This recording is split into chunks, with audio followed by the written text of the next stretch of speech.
in this process between the buyers and suppliers. Items and quantities, orders, prices, delivery, dates and delivery addresses, billing addresses, and payment terms. One of the greatest challenges of the purchasing activity is to see to it that this data communication happens in a timely manner and without error. Much of this activity is very predictable and follow well-defined routines. Consumption management. Effective procurement begins with an understanding of how much of what categories of products are being bought across entire company as well as by each operating unit. There must be an understanding of how much of what kinds of products are bought from whom and what prices. Expected levels of consumption from different products at the various locations of a company should be set and then compared against actual consumption of a regular basis. When consumption is significantly above or below expectations, this should be brought to the attention of the appropriate parties so possible causes can be investigated and appropriate actions taken. Consumption above expectation is either a problem to be corrected or it reflects inaccurate expectation that needs to be reset. Consumption below expectation may point to an opportunity that should be exploited, or it also may simply reflect inaccurate expectations to begin with. Vendor selection. There must be an ongoing process to define the procurement capabilities needed to support the company's business plan and its operating model. This definition will provide insights into the relative importance of vendor capabilities. The value of these capabilities have to be considered in addition to simply the price of a vendor's products. The value of products quality, service levels, just-in-time deliveries, and technical supports can only be estimated in light of what is called for by the business plan and the company's operating model. Once there is an understanding of the current purchasing situation and an appreciation of what a company needs to support in a business plan and operating model, a search can be made for suppliers who are both the products and the services capabilities needed. As a general rule, a company seeks a narrowed down to the numbers of supplier it does business with. This way, it can leverage its purchasing power with a few suppliers and get better prices in return for purchasing higher volumes of product. And contract negotiation.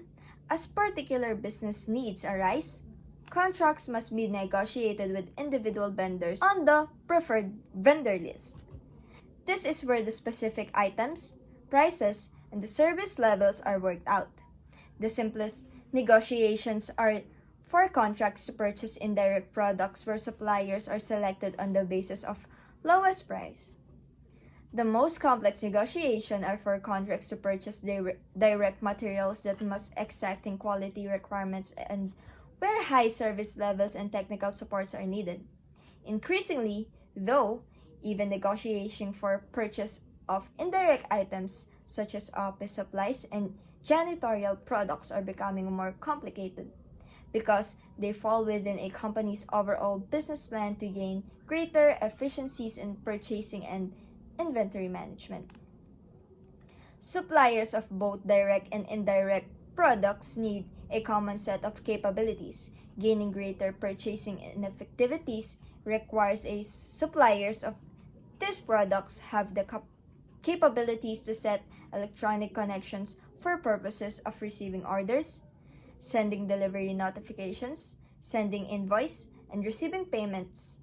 Better inventory management requires that inventory level reduced which often means suppliers need to make more frequent and smaller deliveries and orders must be filed accurately and completely. All these requirements need to be negotiated in addition to the basic issues of product and prices. The negotiation must make trade-offs between the unit price of product and all other value-added services that are required. These other services can either be paid for by a higher margin of unit price, or by separate payments, or by some combination of two. Performance targets must be specified and penalties and other fees defined when performance targets are not met. Contract management. Once contracts are in place, vendor performance against this contract must be measured and managed. Because companies are narrowing down their base of suppliers, the performance of each supplier that is chosen becomes more important. A particular supplier may be the only source of a whole category of product that a company needs if it is not meeting a contractual obligation. The activities that depend on those products will suffer. A company needs ability to track the performance of its suppliers and hold them accountable to meet the service levels agreed to their contract. Just as with consumption management, people in a company need to routinely collect data about the performance of suppliers. Any suppliers that consistently falls below requirements should be made aware of their shortcomings and asked to correct them. Often the supplier themselves should be given the responsibility of tracking their own performances. They should be able to proactively take an action to keep their performance up to the contracted levels. An example of this is the concept of vendor managed inventory or VMI. VMI calls for the vendor to monitor the inventory levels of its products within customers' business. The vendor is responsible for watching usage rates and calculating EOQs. The vendors proactively ships products to the customer's location that need them and invoices the customers for those shipments under terms defined in the contract. Credit and collections. Source. Procurement is the sourcing process a company uses to get goods and services it needs. Credit and collections is the sourcing process that a company uses to get its money. The credit operation screens potential customer to make sure that the company only does business with customers who will be able to pay their bills. The collection operation is what actually bring in the money that the company has earned. Approving a sale, like making a loan for a sale amount for a length of time defined by the payment terms. Good credit management tries to fulfill customers' demand for a product and also minimize the amount of money tied up in their receivables. This is analogous to the way good inventory management strives to meet customer demand and also minimize the amount of money tied up in the inventory. The supply chain that a company participates in are often selected on the basis of credit decisions. Much of the trust and cooperation that is possible between companies who do business together is based upon good credit ratings and timely payments of invoices. Credit decisions affect who a company will sell to and also terms of the sale. The credit and collections functions can be broken into three main categories of activity. Number 1, set credit policy. Number 2, implement credit and collection practices. Number 3, manage credit risk. Set credit policy. Credit policy is set by senior managers in a company such as controller, chief financial officer, treasurer, and chief executive officer. The first step in this process is to review the performance of the company's receivables.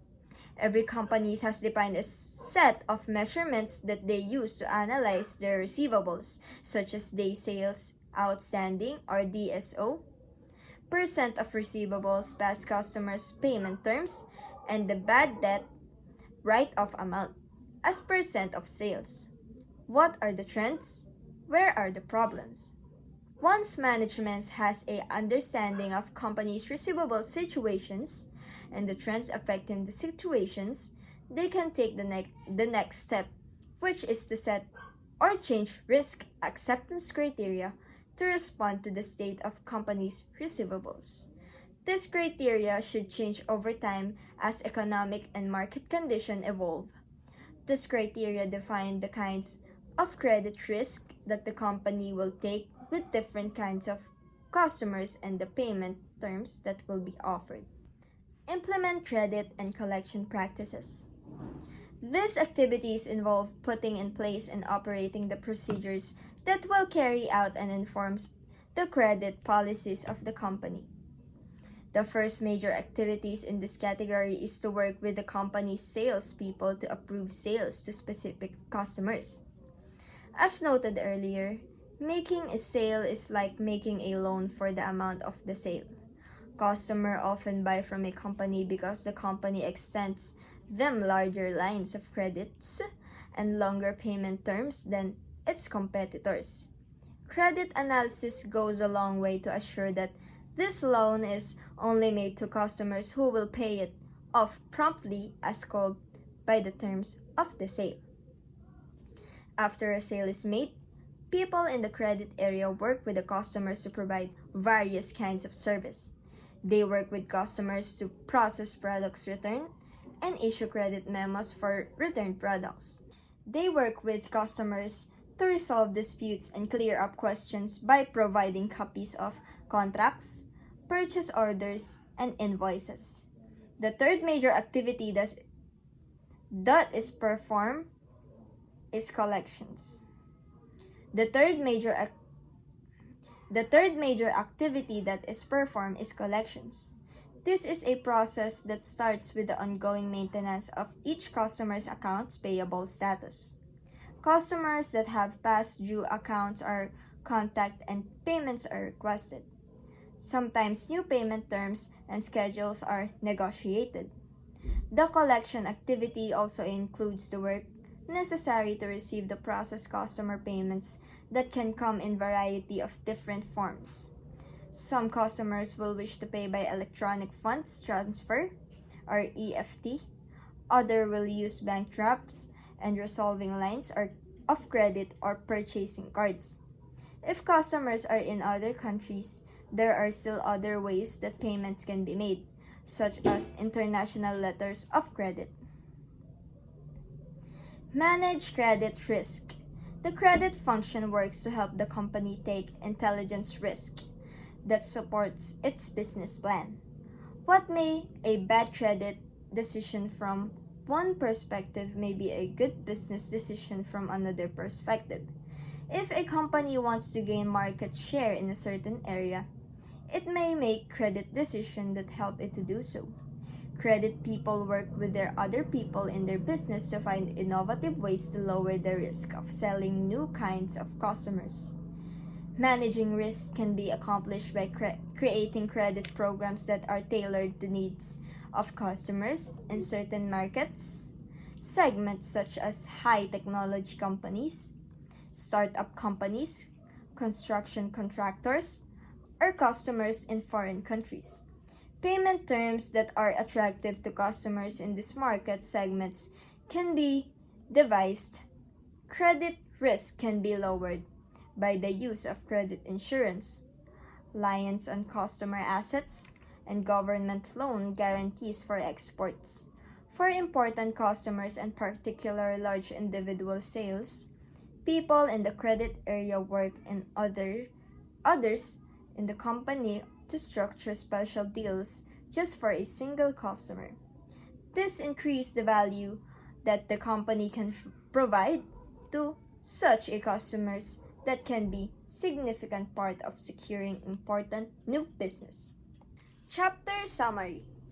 The business operation that drive the supply chain can be grouped into 4 major categories. 1. Plan. 2. Source. 3. Make. And 4 is deliver. The business operations that comprise these categories are the day-to-day operations that determine how well the supply chain works.